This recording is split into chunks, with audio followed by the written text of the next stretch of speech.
नमस्कार दोस्तों, इस वीडियो में हम एलटी ग्रेड सोशल साइंस की ऑफिशियल आंसर की को क्वेश्चन बाय क्वेश्चन डिस्कस करने वाले हैं। मैं हर प्रश्न का सही उत्तर स्टैंडर्ड रेफरेंस के साथ एक्सप्लेन करूंगा ताकि आपका अपना एग्जैक्ट एक्सपेक्टेड स्कोर निकाल सको।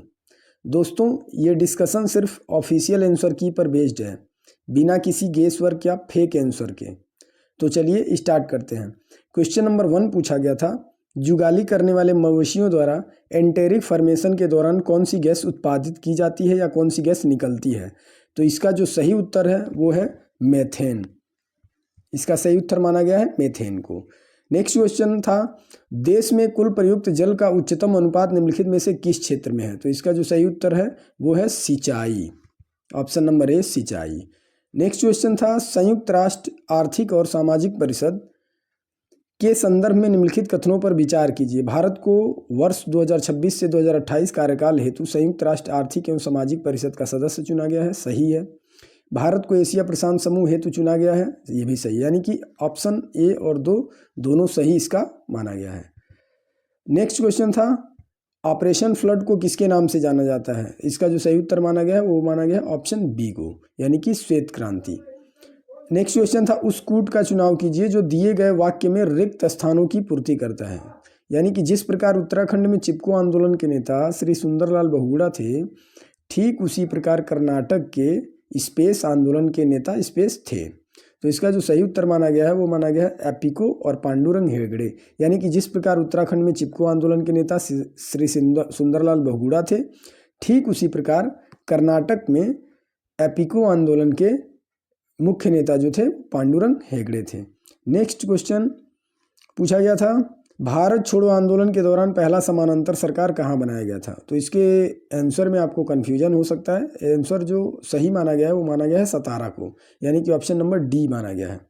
नेक्स्ट क्वेश्चन है, नीचे दो कथन दिए गए हैं जिसमें से एक को अभिकथन ए और दूसरे को कारण आर कहा गया है, यानी कि असर्शन और रीजन का एक क्वेश्चन है। अभिकथन ए कह रहा है, एना बीना और एजोला के बीच सहजीवी संबंध नाम भूमि धान की खेती कृषि में जैव उर्वरक के रूप में कार्य करता है।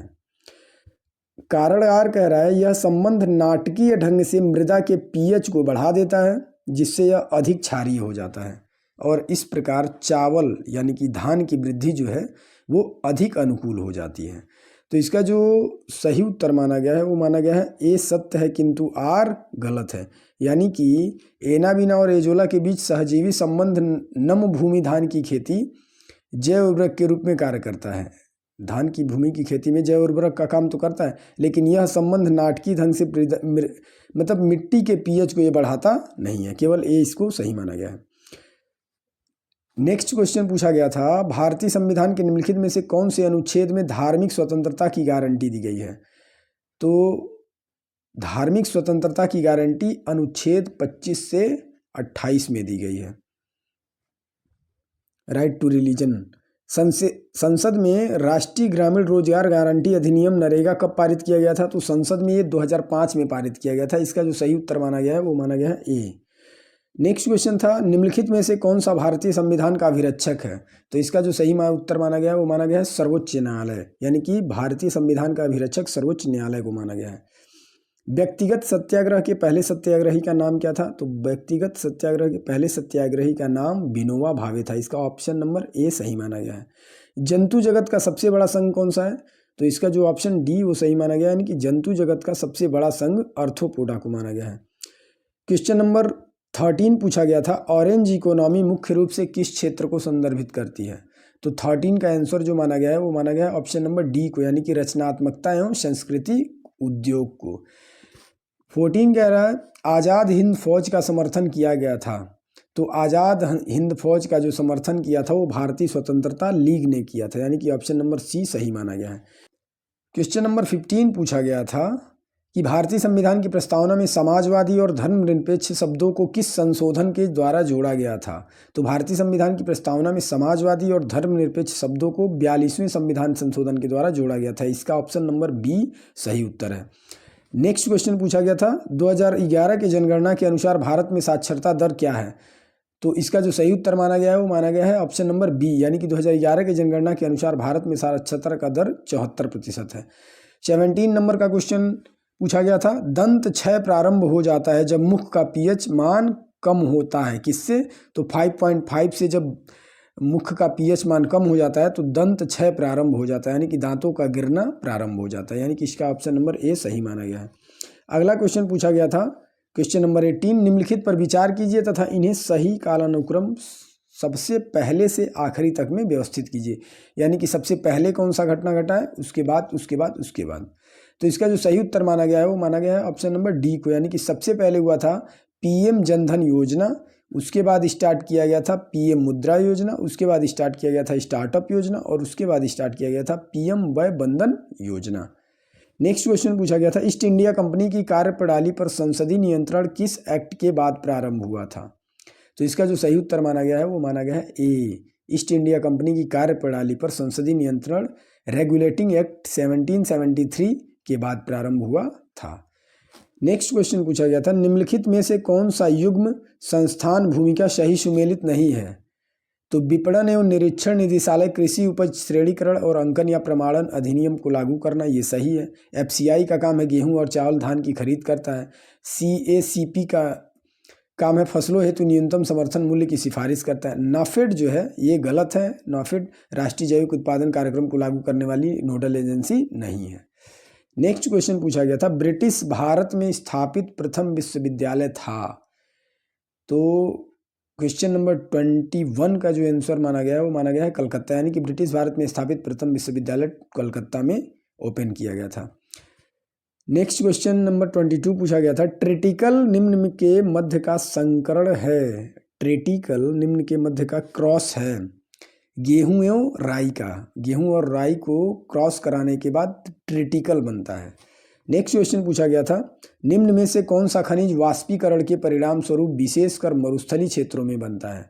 तो वाष्पीकरण के परिणाम स्वरूप विशेषकर मरुस्थलीय क्षेत्रों में जिप्सम बनता है।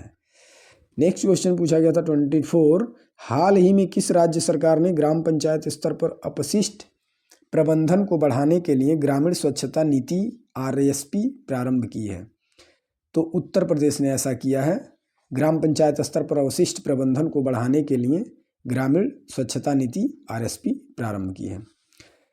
क्वेश्चन नंबर 25 पूछा गया था जीवाश्म ईंधन के बाद भारत की ऊर्जा आवश्यकताओं में योगदान देने वाला दूसरा सबसे महत्वपूर्ण स्रोत कौन सा है? तो फॉसिल फ्यूल के बाद भारत की जो एनर्जी है उसके नीड को फुलफिल करने के लिए सबसे इम्पॉर्टेंट रोल जो है वो जल विद्युत परियोजना का है, जल विद्युत ऊर्जा परियोजना का है, यानी कि इसका ऑप्शन नंबर बी सही माना गया है। निम्नलिखित में से कौन सा उद्योग चूना पत्थर सिलिका और जिप्सम को कच्चे माल के रूप में प्रयोग करता है? तो इसका जो सही उत्तर है वो है सीमेंट, यानी कि सीमेंट जो है चूना पत्थर सिलिका और जिप्सम को कच्चे माल के रूप में प्रयोग करता है। नेक्स्ट क्वेश्चन पूछा गया था भारतीय अर्थव्यवस्था की विशेषता है। तो भारतीय अर्थव्यवस्था की विशेषता है कृषिगत या कृषि आधारित अर्थव्यवस्था। नेक्स्ट क्वेश्चन पूछा गया था निम्नलिखित में से कौन सी मुर्गी की प्रजाति सबसे अधिक अंडा देने वाली मानी जाती है? तो लेग हार्न जो मुर्गी है इसकी प्रजाति सबसे अधिक अंडा देने वाली मानी जाती है। नेक्स्ट क्वेश्चन है स्पेस लैब में भारहीनता की स्थिति कब हो जाती है? तो स्पेस लैब में भारहीनता की स्थिति निरंतर मुक्त पतन या गिरावट की अवस्था में। क्वेश्चन नंबर 30 नंबर के जो क्वेश्चन थे वो सामान्य अध्ययन या जनरल स्टडीज से थे जो सबके लिए कंपलसरी थे। बाकी के अदर सब्जेक्ट का कॉम्बिनेशन था लोगों का, किसी ने हिस्ट्री ज्योग्राफी, कोई पॉलिटिकल साइंस इकोनॉमी, कोई हिस्ट्री इकोनॉमी, कोई ज्योग्राफी पॉलिटिकल साइंस, इस तरह से सभी लोगों ने अपना कॉम्बिनेशन के साथ पेपर दिया है। लेकिन सामान्य अध्ययन जनरल साइंस के पेपर में 30 क्वेश्चन था जो सबके लिए कंपलसरी था और 30 नंबर का क्वेश्चन पूछा गया था जलवायु स्मार्ट कृषि का मुख्य लक्ष्य क्या है? तो इसका जो सही उत्तर माना गया वो माना गया ऑप्शन नंबर डी को, जलवायु स्मार्ट कृषि का मुख्य लक्ष्य उत्पादकता बढ़ाना तथा हरित गृह गैसों को घटाना है।